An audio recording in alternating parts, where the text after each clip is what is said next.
Hello and welcome to another episode of Race Talk F1 with your boy Jay Knox. And your boy Javier. As we travel around the world covering each and every one of the Formula One Grand Prix races in this 2025 season. Yes, sir. And this week, we are fresh home from the home Grand Prix, from the home of Grand Prix, where it all started in 1950, Silverstone. Silverstone. Come Big on, Silverstone. man. Nice shirt you're wearing, Jay. Oh, this is not bad. Not a bad one yourself.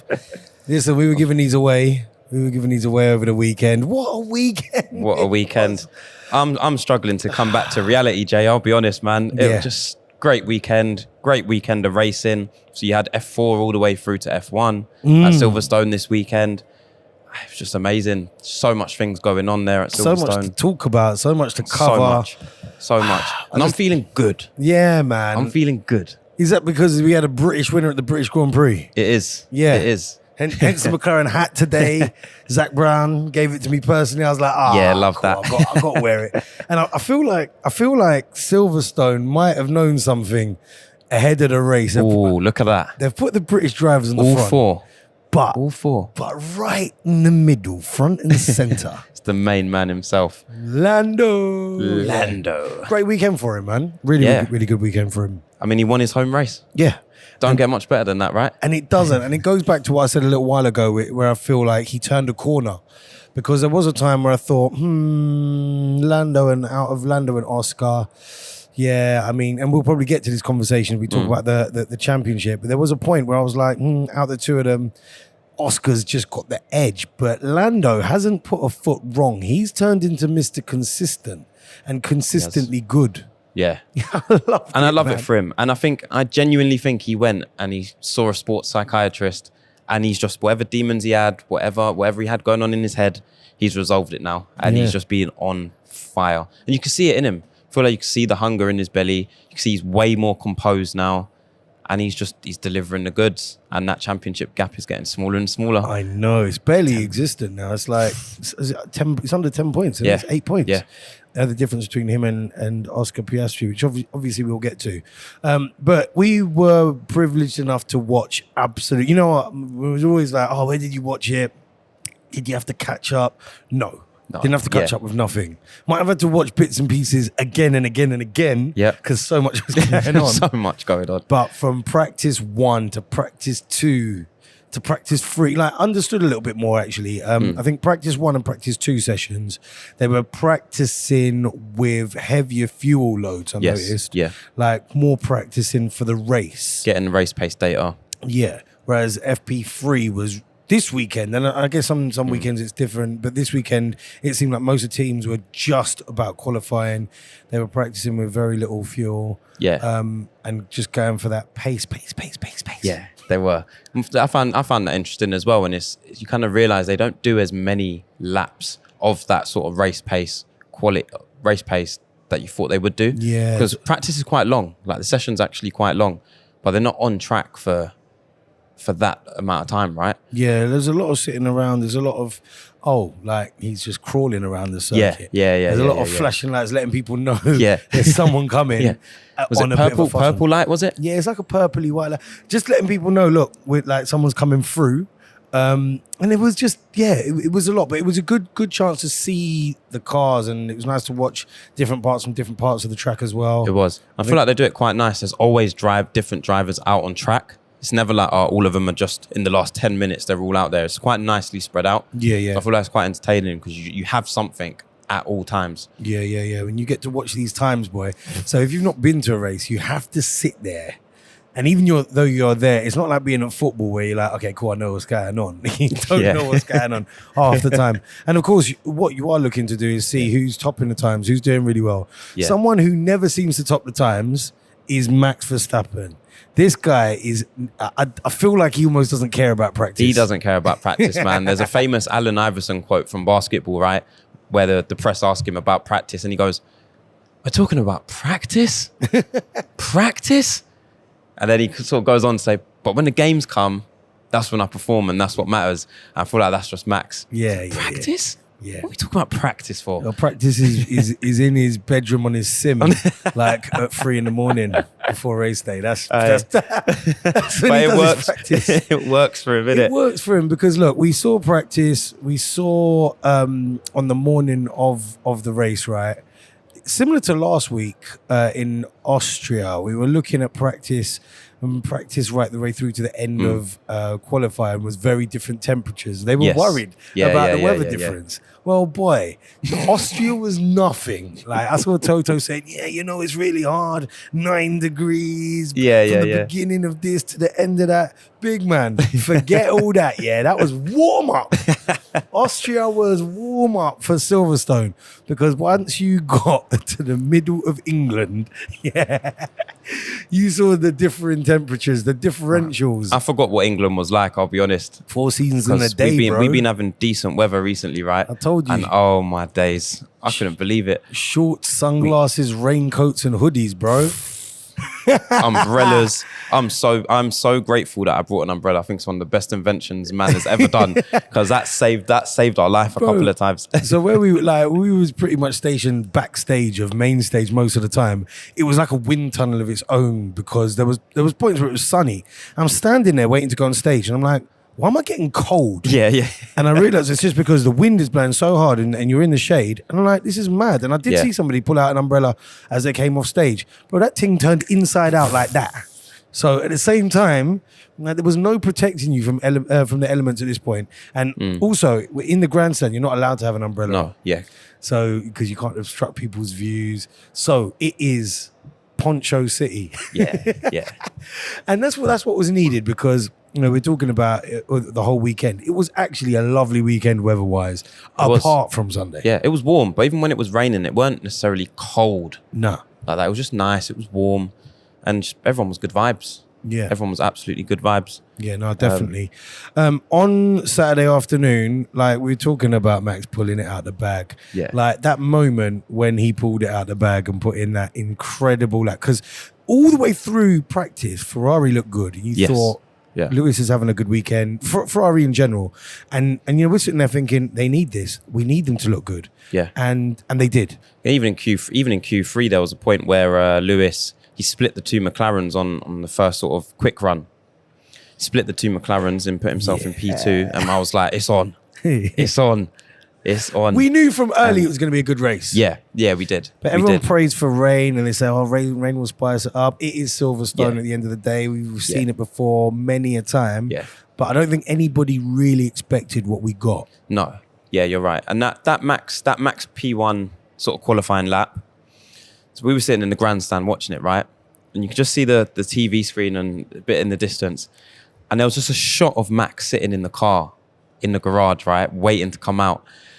The laser focus that was on his face while he was in the car was mad. He looked like the Terminator. He literally looked like the Terminator. Mad Max, Big Daddy. He looked like the Terminator. And then he waited until the last second to go out on track. I think some people, if you weren't watching TV screen, you wouldn't have even known he was doing a last run. And he just came out and put that car on top. It was purple sector 1, purple sector 2. And the crowd, you could just hear him going, oh my days, he's going to do it. And then he done it, and the Big Daddy was back, and everyone was like, "Oh my days!" He didn't have a great sector 3, but I think he'd picked up so much extra. He cut himself some slack. He did really well, but at the same time, like this could go either way in it because we had a lot of spins, we had a lot of yellow flags, and there was a lot of all sorts going on. People lost out on their final runs, or Lewis looked like the quickest, right at the end of, I think it was Q2. Lewis looked like the quickest on the track, but what happened? Mad first and second sectors. They're like, oh my gosh, he's going to be the fastest, and then you got a yellow flag. Yes, and he had to pull out of the final, and everyone was like, all the commentators were like, he was going to be the fastest. Yeah. He was going to be the fastest, but we'll never know. But he was going to be the fastest. Now, had that been Q3 and his final run, it's problems. Yeah. Because you don't get that. So, man, it worked out. But obviously this is only qualifying. You can put the car on the front, but this ain't Monaco. It's not a processionary Grand Prix. Yes. And one of the things that we saw, obviously it was really wet on Sunday, on and off, on and off. But one of the things that I clocked when I was watching this back, watched the race back twice afterwards. Nice. I'm like, yo, if this was like quite a few of the tracks we've seen in the first half of the season, where there are walls all the way around, I think the results would be very, very different. And for me, it made me love Silverstone that bit more because there are so many runoff areas.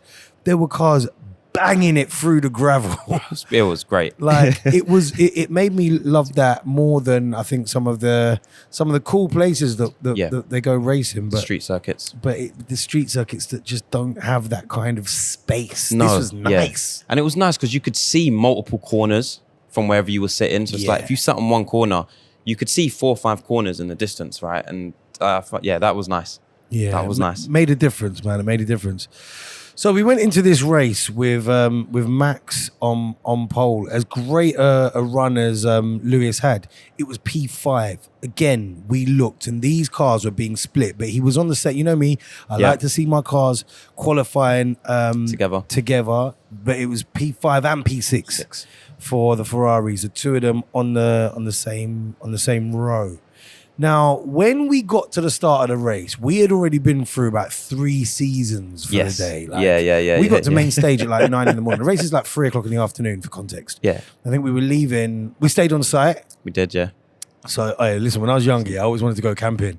My mom basically said, listen, if you want to go camping, you better find some people to go camping with. It ain't like that's not our thing. Yeah. We was never going camping. So I always wanted to be on a campsite, yeah.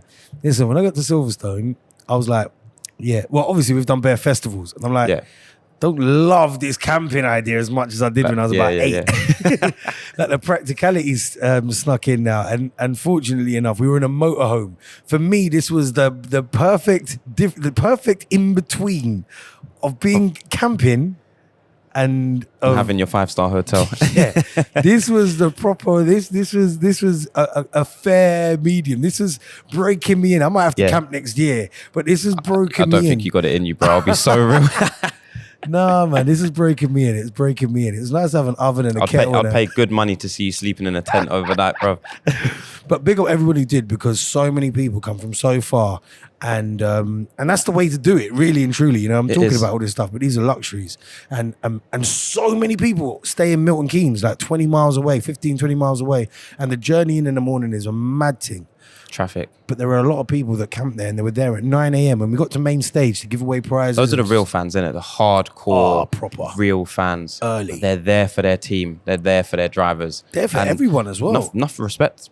Yeah. Enough respect. And Sunday morning was special. Like, these people were special because on Thursday morning they were there. Yes. But on Sunday morning, it was lashing it down with rain, and it was umbrella. You couldn't really see. I went out there and I spoke to people on the mic, and there must have been a couple of thousand there. Main stage, by the way, holds like 50,000 people.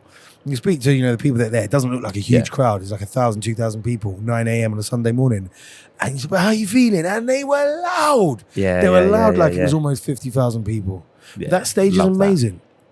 That stage on Thursday night, we had Blossoms, the band performing, and Sam Fender. Sam Fender sold out, I think it's West Ham Stadium, London Stadium, twice. Yeah. That's how big he's. So he did this stage and it was busy. Bearing in mind there was no racing on Thursday. I thought that was incredible. Yeah. On Friday, it just carried on with the vibes because Ray performed. Yeah. For me, that was incredible. A mad concert. Yes, she was amazing. She was the live band, impeccable, chef's kiss, Ray's voice. Like, I've never seen her live before. And I was like, I need to go on Friday to see Ray. Did not disappoint. Anything you think of Ray, she's that. Yeah. Like, she can sing. Absolute She star. can sing. Yeah. And across 100%. The weekend, we had others. We had Mabel. I thought Mabel's show was great on Saturday. We had Jade perform before Ray. And then Fatboy Slim. Guest DJ set from Idris Elba. Come on, Idris. It was nice having him there. And Sasha Keeble was there. She was pretty cool. She was really nice. Such a lovely person as well. So many acts on this huge stage. So you see, this is a big Grand Prix, a big spectacle. But I think it's one of the biggest weekends on the British calendar, not just for sport, but also for music as well. It was literally a festival in its own right.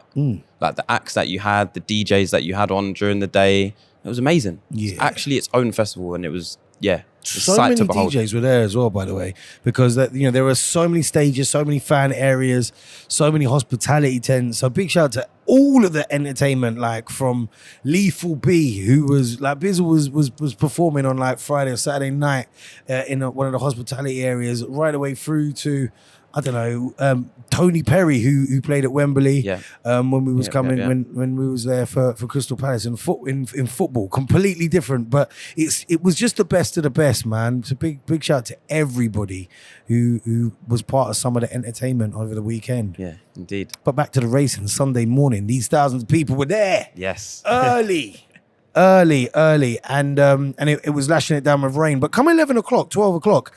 It was glorious sunshine again. Sunshine came out and the shorts came out. And I thought, it's not going to be a wet race like we're expecting it to be. You got F4, you got F3, you got all these cars.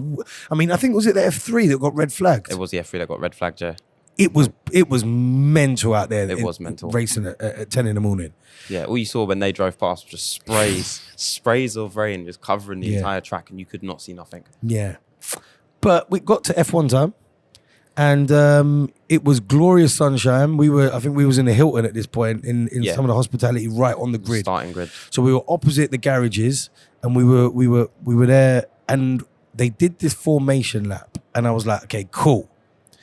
2-2s now. Yeah. 2-2s. I'm looking up. There's man in the pits, and the grid was half empty. We were like, what's going on? What have we missed? I was like, what is going on?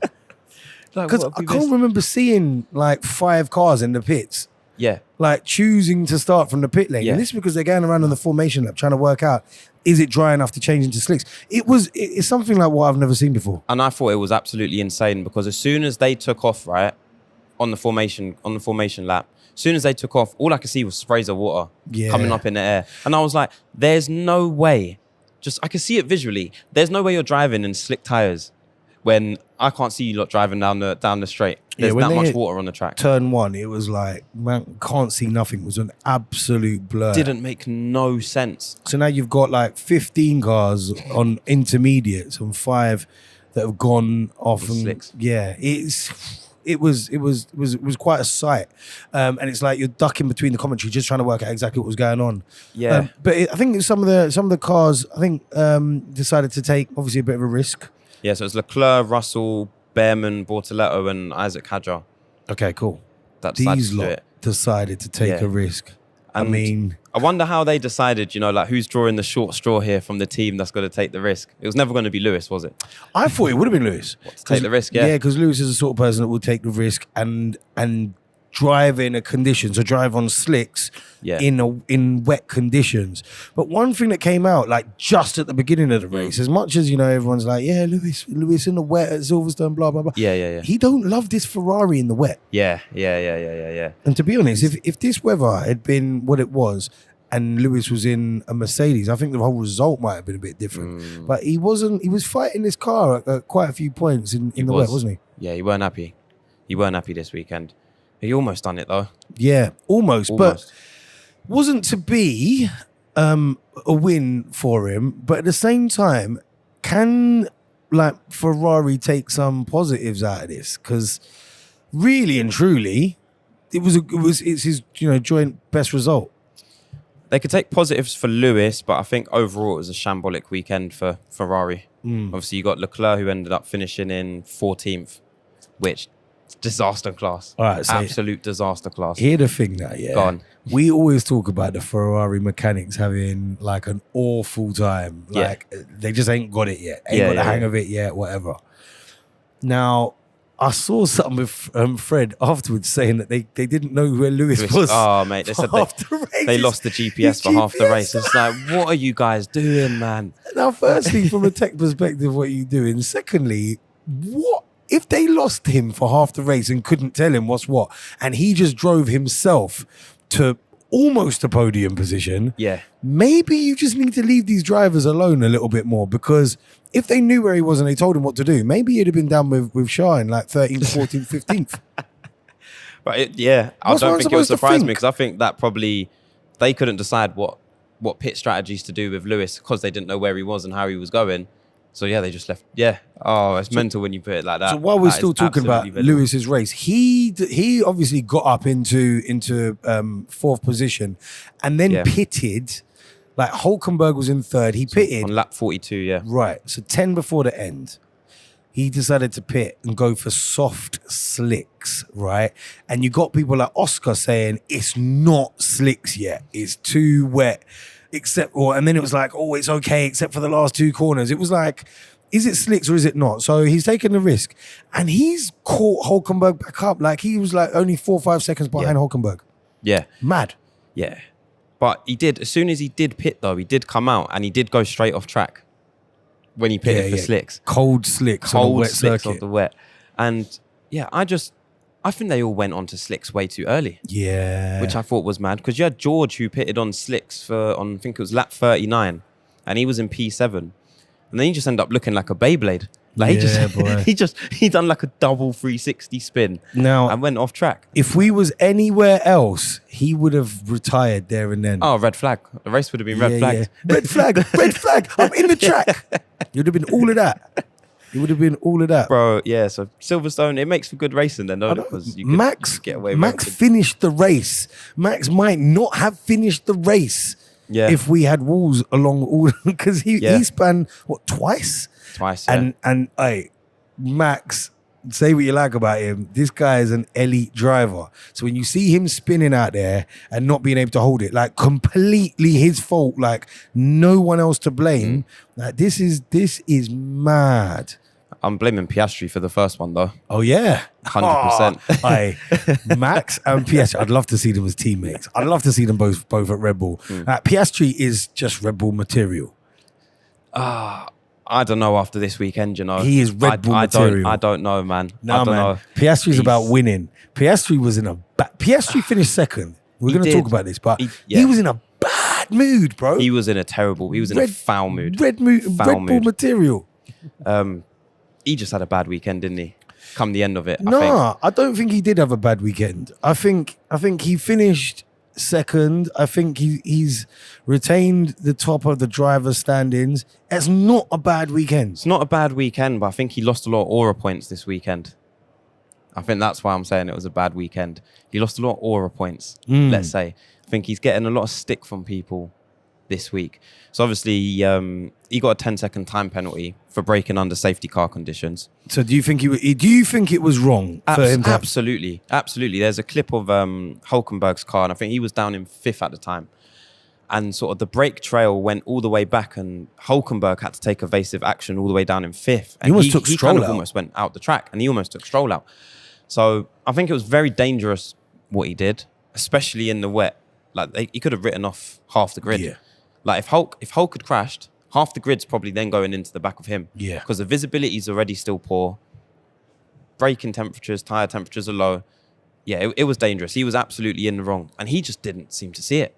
He did not seem to see it. So you're saying two things. You're saying at this point, Hulkenberg is an amazing driver because obviously he could have written off into the back of Stroll. Yeah. Like you almost wonder if Stroll was in that position, would he have written off? No, because Stroll in the wet turns into Senna. Yeah, true. You know what? He was driving well. There's a point I thought he was going to be on the podium. I was like, this is he was mad. Third place for time. I said Silverstone is Silverstoning. Like, you know what I'm saying? Yeah. There was a point though where Piastri vexed about his 10-second time penalty, which, by the way, I thought he was going to take by just finishing the race first, and taking letting them take the time off. That's what I thought he was going to do. He came in to the pits, served his time penalty, got his change of tires, slipped straight away, but still caught up with Norris. He was like 3, 4, 5 seconds behind Norris. He got them tires working, and that McLaren is a beast. Oh, it's a beast of a car, man. Beast of a car. You know but then he went and asked. He jumped on the radio to the team. Jumped on the radio to the team, and he says, "Oh, I think that penalty was a bit harsh. If you guys agree with me, I think we should swap the cars back and then we go racing." Like, Oscar, you're better than that. Hey, like, Oscar. That's the one thing I think this season that I haven't liked from Oscar. I've been in his corner, right, every race. I think that's the one time I've been like, nah. I think his head must have just been gone. Fuming, bro. I think his head was gone. But I didn't like that suggestion. Yeah. At all. I thought that's a bit out of order. See, I'm not gonna lie. I thought it was one of them ones where this guy wants to win at all costs. Cheeky, man. Like it was cheeky what he done to Max, that little breaking thing. It was cheeky. It was cheeky him asking that, but this is a man who's about winning, which is why I think he just fits in. He sat next to Christian Horner. He just fit in. You might think it's unfair. You might think, oh, he shouldn't have done that. You might think, how dare he like raise such an like so audacious to ask something like that, because that's what it was. I was like, when he asked, I was like, big man, are you all right? Yeah. like this is what this is first and second place as well. Yeah. You lot ain't racing to try and get into the points or something. This is a mad request. And you're first and second by like 30 seconds at this point. Yeah, bro. Like no one ain't and that message, very diplomatic, 5 laps towards the end. There's gonna be no team orders. Yeah. Like there's 5 laps to go. I think it's just green flag. I hear it. If the team had told Lando to swap the cars, would Lando have done it?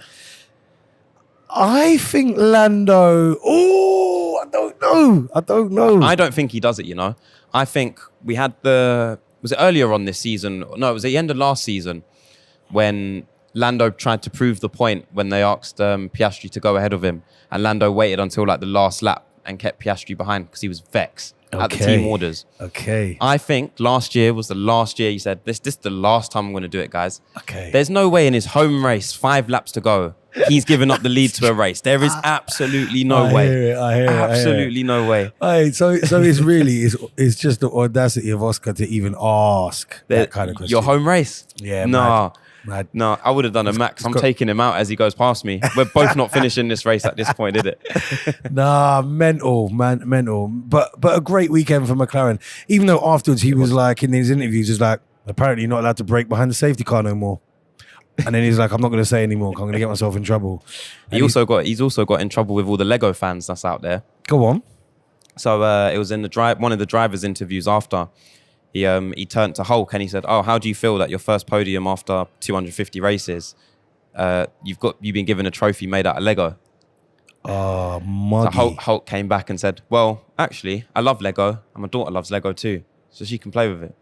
So now the internet's just roasting Oscar, bro, for this whole weekend, and that's why I say the aura points went down, because I'll take it. I don't think he meant it like that, but it just came across muggy. It came across muggy. Hey, stop being so muggy. Oh man! Again, someone who just. This is why a lot of people don't like Max, because Max has always been this. He's toned it down a little bit now, but Max always comes across muggy when he's not winning. So that's why I think Oscar suits Red Bull. I don't think they mean it though. Yeah. Like, I genuinely don't think they mean it. And maybe, you know, like sometimes people might say, "Oh, Oscar's got no personality." When he tries to show his personality, everyone cusses him out in it for trying to make a joke that you didn't like. So maybe that's why he just shuts up. And maybe that's why Max shuts up as well sometimes, because don't matter what they say, you know, people get onto him. I hear it. Maybe that's why. But it is what it is. You know what I mean? Some of them are just better at playing the game than others. George Russell, for example, he's good at playing the game.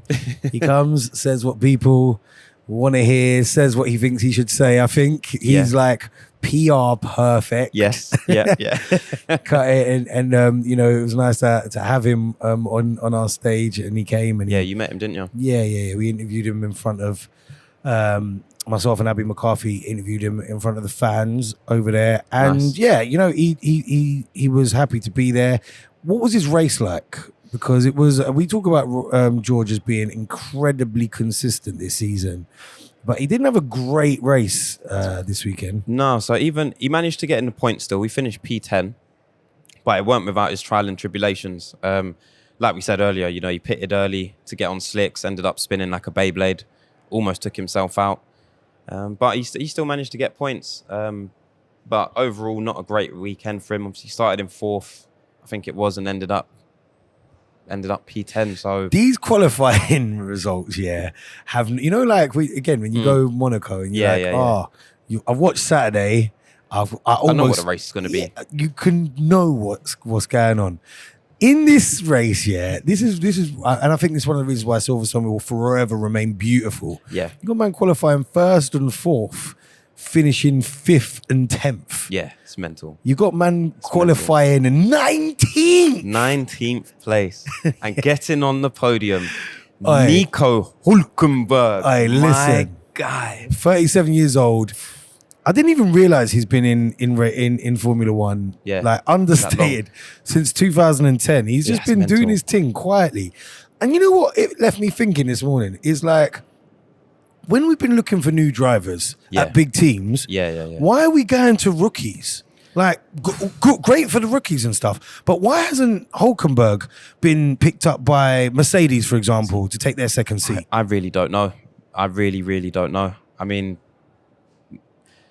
part of it's just like the whole development thing. Maybe it's money because rookies can go on cheaper contracts or something. Maybe it's something to do with that. Or maybe they just believe in potential that much. Or maybe they don't want to challenge their number one drivers. Maybe You bring Nico Hülkenberg to a big team. Say you brought him to Ferrari, right? And he's performed and he upped his level and performed as well as he did do like in this race at Ferrari. You're not challenging your number one driver. Now you've got problems. Which is who? Ferrari. I'm just throwing that one out there. You know what I'm saying? I don't think Ferrari know who their number one driver is. Ferrari don't know what they're having for lunch. Like, I'll get back to you. Yeah, I'll get back to you on that. No, but real talk. Like when we're looking at all these other teams, like Williams, for example. Yeah. Like why have they not been looking at like? And it's just come to mind because it's not something I'd probably have said before. But I tell you what, watching how this guy drove, how he's conducted himself, and it's forced me to go and just do a bit more research and put a bit more respect in his name. You've been talking about him the last few weeks. It's been quite interesting because we've been talking about Bortoleto and Bortoleto like qualifying like neck and neck or above him, or you know, all that kind of stuff. Yeah. And then you get a weekend like this where it's like cream rises to the top. Bro, experience is everything in F1. Bortoleto had a bad weekend, DNF'd. Just saying. So is it any coincidence as well? DNFs from Antonelli, Yeah. Hajar, Yeah. Bortoleto, Yeah. Lawson, Colapinto. What have all these men got in common? Rookies. The rookie gang. Not much driving experience in the rain in an F1 car. Big up Ollie Behrman, yeah, because our fourth Brit in F1 Fourth Brit. is the only rookie to have completed this race, all 52 laps, albeit a minute and 12 seconds behind the race leaders. But you know, we can't. That doesn't say anything. Because Done a great job in a Haas. Yeah, he's driving a Haas, and obviously the race leaders were McLarens. Outperformed Ocon. That's something to talk about. That is something to talk about. Yeah. But just a shame that he didn't make it into the points, man. It is. It would have been nice. You'd It would have been nice. But it would also have been nice to see Lewis on the podium. Yeah. It's the first race. He's had 10 years, a decade of races at Silverstone. This is a mad stat. On the podium. P1, P2, P3 is the lowest he's finished at Silverstone. For me, this is a big thing. I mean, I'm very happy for Hülkenberg, but I really wanted Lewis to finish third. A, for Lewis, because I don't think he needs that kind of thing in his head and people saying to him, oh, you've fallen off like that. And B, because I think Ferrari needed this. Now Ferrari have not finished, like, or they've taken such a moment away from a driver that you know can do this thing. Yeah. Now, don't you look at Ferrari and think, boy, maybe this ain't a Lewis thing. Ferrari are really in the mud here. I think absolutely. I think there was even some Italian newspapers and stuff coming out now, like dissing Ferrari, and people are like, you know, it's bad when the Italians are backing Lewis Hamilton over Ferrari now. It's insane. That's, you know, the dynamic of everything is very much shifting to Ferrari need to sort themselves out. It's clear as day to see now that it's a car problem. I think both the drivers were very, very ambiguous about some questions around the car this weekend. And it's almost like they've been told to sign NDAs and they're not allowed to speak about the car. It's a bit bizarre. Probably have. That's why Lewis says, I'm just not fast anymore. like it's all of that. I reckon all of the drivers are in that position. But I feel like Ferrari have lost aura points this weekend. And I said this coming into the weekend. If Lewis didn't make it onto the podium, there's an aura. Like, we're talking about Ferrari. Yes. This is Ferrari. This is like the this is like the It's the pinnacle team everyone wants to meant play be. for. Like this is the team or the car or the brand that have a blacklist. Yes, Like you yeah. can't, but like people like 50 Cent, like world famous stars cannot buy one because you're on the blacklist because they're so special, because they're so great. And here they are, like not being so great at all. Yeah, and it's a shame to see, right? It is a big shame to see. Because, walking around Silverstone, only really saw two team colours, right? Papaya and Ferrari. That's what it was. You looked out into a crowd, that's all you see. It was mental. We did ask them on main stage how many of them were formerly Mercedes fans and who have now converted to Ferrari, and the roar was insane. So we know that's the Lewis effect. But yeah, you're right. It was them. There was a third color, that was dominating, especially on Sunday in the Lando stand, was this bright fluorescent yellow. Lando's own brand, his own merch, and I've got to say, across the weekend, I think that dominated. Yeah, they did. These They did. bright They did. yellow bucket hats were phenomenal. And I think the support for Lando this weekend is clear. It was Nice to see, though. above everything It's else. nice to see. It's genuinely I wonder nice to how see. McLaren feel about it, because it's not their stuff. You know what I mean? I think yeah, Lewis good dropped point. his plus 44 merch like quite late in his career. Yeah. And those jackets, I told you, like that, I think them jackets are sick. Yeah, so we met Lewis wearing his plus 44 jacket, didn't we? Yes. Looks super nice. I'm like, I need this. This is after the race show. He came for the race show. We came out the dressing room, and there he was, like just kind of coming through, and it was one of those moments. It was like, that's a sick jacket. Oh, that's Lewis. Yeah. And so I've ordered the jacket. You wasted no time. I It's know. red and blue as well, right? Yeah. Proper South London. Yes, Proper Lewis. South London colours. Do you know what I'm trying to say? It was nice to see him again on the Sunday in his Ferrari colours with Roscoe. Yeah, that was nice, man. That was nice. Proper Moment. nice moment. A moment. Yeah, Roscoe walked right past you, didn't he? I know. Gave you a little smile. Roscoe with his slow walk, man. He walks so slow these days, and just so like he's got the aura. Yeah, He's he got does. Everyone's He aura. does. I was looking at the plus 44 site earlier, and there's some Roscoe t-shirts. Yeah. Proper sick. So like, Yeah. check it out because it looks lovely, man. I see the Roscoe credits in the at the F1 end of film. F1 movie. Yeah. I see that, and Lewis mentioned that as well. But he walks at his own pace to the point He that does. Lewis picked him up. He does. And ran off stage. Yeah. Like, Roscoe, you're walking too slow, man. Man, some amazing moments. Like the race, like to be honest with you, man could stand here and talk about the race for another hour. because Easily. There were so many things that occurred. Yellow flag after yellow flag, DNF after DNF, crash after crash. I mean, Hajar smashing into the back of Kimi, I think it was. Yeah, was a moment for me because I think he got a penalty, which I thought was really that was like unfair. You had the fact that the two racing bulls both, like neither of them finished the race. Just Yeah. like it just weren't a weekend for Red Bull, was it? Really? Yeah, no, it weren't. Obviously, Yuki again, not too great. Obviously, I think he had a car issue in Q2, sorry, which stopped him from getting into Q3. And then during the race, it just didn't happen. And then the racing bulls. It's like it doesn't matter weekend. where Max finishes.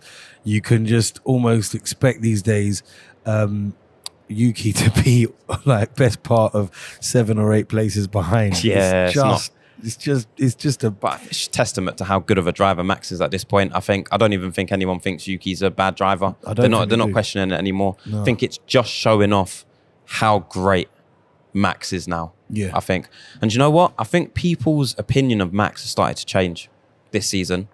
Yeah, you I reckon? think you noticed it in Silverstone a bit. A lot of people, like the reactions to Max getting P1, reactions to Max in the race. No one was booing him when he span out. No, it's And true. I think people are starting to realise he's not the bad guy. I think. So obviously when Hulkenberg was on the podium, again, people are complaining that McLaren didn't show him enough love on the podium. They're like, everyone just says, I wish it was Max and Lewis up there because they know how to big up drivers. They make people feel good. And people are noticing that about Max now as well, which I think is quite cool. There's a part of me that's like, I'm kind of cool. I just think because And again, he's liked, innit? But I think Lando was probably just wrapped up in his own. I've just won the British Grand Prix. Lando won the British. That's his home race. Yeah. Like it should be all about Lando. It's mad, right? That you win your home race for the first time, and someone in a Minecraft vehicle comes through and takes over the entire weekend. Yeah. Because this is Hulkenberg's weekend now. It is. It's actually Hulkenberg's weekend. Hulkenberg's 239th Grand Prix start this weekend was. Mental. That's a lot of Grand Prix. That's a lot of Grand Prix. You know what I'm saying? But to be the first timers on the podium, like is like you said, testament to him. It's incredible. Lando did shower him with some champagne at the end, though, which was nice. So Oscar's the bad guy then. Oh, mate, aura points. Oscar's the bad guy. But yeah, for the Stake F1 team, the Kick Saubers, like this must be special. Mate, they didn't know what to do. They didn't know how to behave. Yeah. So the team didn't have any champagne on deck ready for it. Expecting this. No, there's something so beautiful about that, man. There's something so nice. I think it was Aston Martin delivered them a care package of champagne to run to the podiums with because the team didn't have any. And Lawrence Stroll always has some in the fridge. It's basically what you're saying. Is what you're saying to me, which I fully understand. I love that. Lance Stroll done well, man. No, he did. He had a good race. Yeah, he really did have a good race. I think strategy let him down a bit. Fair play. And he had a good race. Alonso was complaining about strategy quite a bit. He goes, like, what's the deal with these tires? Like, are we letting drivers pass just for fun? Yeah. Alonso is not enjoying this at the moment. He's not like this season. Yeah, he's at all. Yeah, at all. Constantly seems to be moaning. But he still backs himself. Yeah, definitely still backs himself. So I don't think this would be his last year in Formula One. I think next year he comes back with a bit of a vengeance. He's just not getting on with the car and the team this season. Yeah. He reckon it's one of those ones where he's just sort of taking a check, taking the money. I mean, if Aston Martin are sold, I mean that's a whole nother conversation about if he's got another year in F1. It's it might not be up to him at that point. Yeah.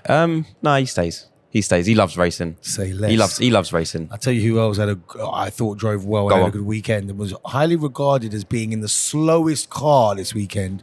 Pierre Gasly. Mate, what a performance. Yeah, great drive. And it again qualified well as well. He did. Aura points lost for Ferrari when you see the Alpine coming past Lewis, and it's like, how is he doing this? Yeah. In again, what was regarded as one of the slowest cars on the track coming into this weekend. Great driving from Gasly. Yeah. Great from him. And you know what? It's also kind of testament to like Red Bull's junior development program. Like you're looking at the drivers on the grid now. They've left that second seat. They can drive. Yeah, they can drive. Like even the RBs, like Isaac Hadjar, Pierre Gasly. These men can drive. Yeah. And it's like, they've just got a great program going on there because they're developing some really, really, really, really good drivers. Yeah. And Pierre, he's just, consistently. I think the last few weeks he's been all right. I think he's been up to performance. He's been driving well. It just goes to show, innit? Like we're talking about the best drivers in the world, innit? And we're talking, when we say they're not doing so well, we're talking about 1/10, 1,000th sometimes of a second crazy slower. And let's face it, these drivers are, when you see the view that they see, like out the visor. What view? On a weekend like this weekend, you just have to, all of them, every single one of them on the track, even the ones we laugh about sometimes, even the rookies, it's like, we just have to look at it and actually be like, yo. Yeah, these lot done well because they're so talented. It's insane. I think some of them drive the track this weekend on pure memory of the track alone. Yeah, you have to because you can't see what you couldn't see nothing. You just know that a corner's coming up. When Isaac crashed into the back of Kimi, they showed the camera on the car. You see a red flashing light at one point. That red flashing light goes off, and you don't see that red flashing light again until he's in the back of him. Yeah. It's like, what? How are you guys driving in this? It's a testament to how great drivers they are, right? Great, like that memory, that muscle memory of driving around the track. It's crazy. And how many times? I mean, I'm curious to know like how many laps these guys have done on simulators of the track before they actually get out there. It's phenomenal. Yeah. Do you reckon you could do that? Could you memorize a track? I could. I reckon I've got it in me. Okay. I don't think I've got 24. Yeah. Because they do 24 of these for a year, right? That's mad, bro. That is crazy. Like That for is crazy memory when you and think about stuff. it. And I know that that's just a lot. And I guess that's why people like Alonso can do so well, and even Hulkenberg can stay in Grand Prix so long, because half of it is muscle memory, because you've done it year after year after year. You know, when they move a race, like, is it next year? I think they're moving one of the Italian. They're moving was it the Spanish Grand Prix going to Madrid? I can't remember. They got a new one in Madrid opening up. Yeah. Yeah, like I think that's magic. Like for people like Lewis, it's probably quite nice. A little bit of a change. You start again, but it's also a bit annoying. Like I had this thing on lock. Yeah, you messing up my thing for. I think there's an element of it that's just a little bit difficult. But yeah, pretty cool. But yeah, all of them insane, and it was nice we pretty much met all of them. I think they all came through, showed some love, like played some games. A lot of them are quite funny. I think Ollie Behrman's quite funny. Yes, revisiting that story of nicking. Who was it? The team principal's credit card. Yeah. And ordering a load of stuff. Started giving out the card number on stage and that. Like, no, these guys, we've got a good few years ahead of us of these guys. And Kimi like has an unmistakable love for they just love him. Everyone just love. He's funny, man. He gave away the tire he was going to start on in the interview before the race as well. You just see George look at him side eye. Yeah. It was an interesting weekend, man, for all of these guys. Makes me look forward to Silverstone again next year, man. It's just become that race where like things are so unpredictable, things are so much fun, and it seems like the drivers also all just enjoy being there, man. Yeah. Do you have a highlight of this weekend for yourself? Oh man, I have so many. Loaded question. I honestly have so many, and I don't know where my highlight would lie. Probably in the after party. As a DJ, you're allowed to say that, I think. With Duval, you know what I'm saying? It's like Disciples tune come on, and it's like he's there. It's like he wrote this tune. It's like everyone's going crazy. You know, people celebrating Lando, people celebrating Hulkenberg. Like, man, I don't know. I think you had the crowd shouting a Lando tune for loads of ages. Man, we just had them doing everything. Like it was fun for everybody that was there, and again for anyone who's planning on being at Silverstone or thinking about, do you know what, is it worth going? Because it's not cheap. Yeah, it is a lot of money. If you love F1, this is a weekend that will go down in history, like forever. You'll never forget this weekend. This was undoubtedly the best race of the season so far. Yeah, not even British bias. The race of the season. People have been seeing. So people said that the F1 movie is a bit fake, right? And they go, "Oh, this stuff doesn't happen in real life." Well, this weekend, 19th to 3rd, and I'll leave that there on the racing. Did you have a particular highlight for the weekend? So many as well. Yeah, so many as well. I did quite like, so on main stage, you guys hosted the race with the RC cars, with the team principals and drivers. And I thought that was brilliant, right? So all the drivers and the team principals, they came on the main stage with Jay, and they got given an RC car, and they had to race around a mini track, and then that got timed. It was just so funny seeing the team principals. So like Toto was given Horner all the stick. These guys can't drive. He said. These guys can't drive. He's going at them. And it was people like Max were like concentrate. He's got the remote control in his hand and he's watching the car and he's locked in. I've never seen anything like Max, right? Yeah. The aura when he came through onto the main stage, was nuts. Like he just walked on, super blessed, by the way. Like mad good morning, everyone, blah, blah, blah. Yeah. Super polite. Got to give it to him, you know? But as soon as he went on that stage and they told him, you're doing an RC racing thing, his face went from all smiles to just... locked in. He was locked in, bro. Yuki was next to him, having a great time, loving it, laughing about drifting around the track. And Max was just... I'm winning this thing. Yuki put down his Red Bull and crashed into it.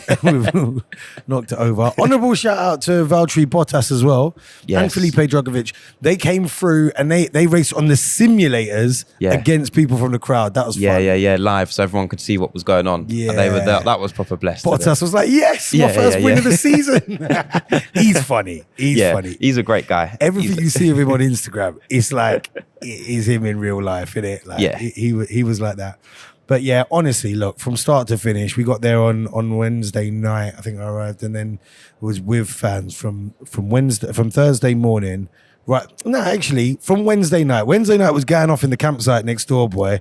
Like they were on the rides. There was one of those like catapult, like they were going off from then, and from there all the way Set to the tone. all the way to the end on Sunday night, where people stayed. Like I'm waking up talking to people about the race on Monday morning. It's a few days of just like I've just got lost in racing, and it's been beautiful. Yeah, I love that. That's such a nice thing to say. On to the next one. On to the next one, to Belgium. But before that, I'm feeling good, Jay. Go on. I'm feeling good. Go on. I like your T-shirt. Yeah. I like my T-shirt. Yeah. I think we've got a spare one somewhere. Oh, yeah. I think we should give one away. A special Silverstone 75 years Special off. Silverstone 75. I was gonna say, let me give a turnaround. So Yeah, you're more the model still. yeah, but let me give a turnaround so everyone can see the back. Yeah, look, there you go. Hopefully you 75 guys can years. see that on camera. It's 1950 to 2025. 75 years of racing at Silverstone. We've got one to give away, man. So get in them comments and get sharing. Yeah, so like this post. Make sure you follow Share it. Follow us on all the socials. TikTok, YouTube, Instagram. at OneHav, at JKnox, JAYKNOX, and at Race Talk F1. Yes. And we'll choose a winner. Absolutely, man. I'm looking forward to the next one, but at least we've got a few weeks to take in Silverstone, man. Yeah, man. I need it, man, because this knock back to reality this week is mad, bro. Honestly, I'm glad we're not straight back into another race this weekend. Yeah, I'm glad we can just soak take it this in for a couple of weeks. Proper It's soak it in. nice. It's nice. But we will be back, of course, after the Belgian Grand Prix. I've been JKnox, aka JKnox to the world. And your boy Javier, aka OneHav. And it's been Silverstone on Race Talk F1.